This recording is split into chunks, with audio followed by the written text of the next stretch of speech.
such a great blessing, and I want to receive in just a moment Sister Crown to go and lead us into deep worship, because I believe that we need to be in a time where we seek the Lord through worship and through prayer. And I will be ministering today about the subject of prayer. But before we get into the subject of prayer, I would like to receive my younger sister, Sister Crown, to come and sing Hallelujah.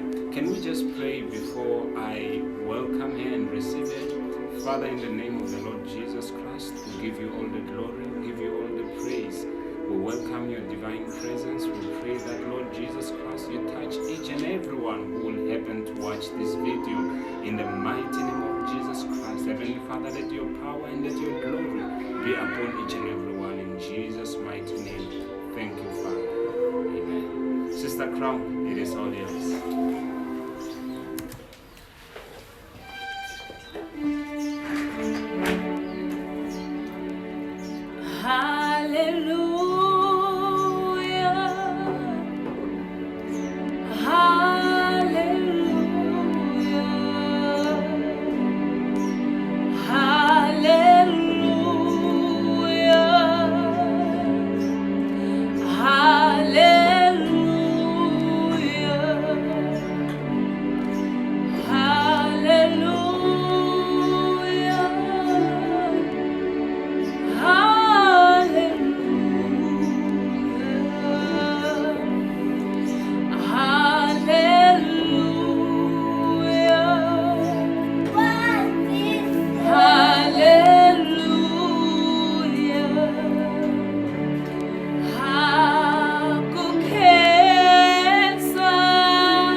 Lord, we love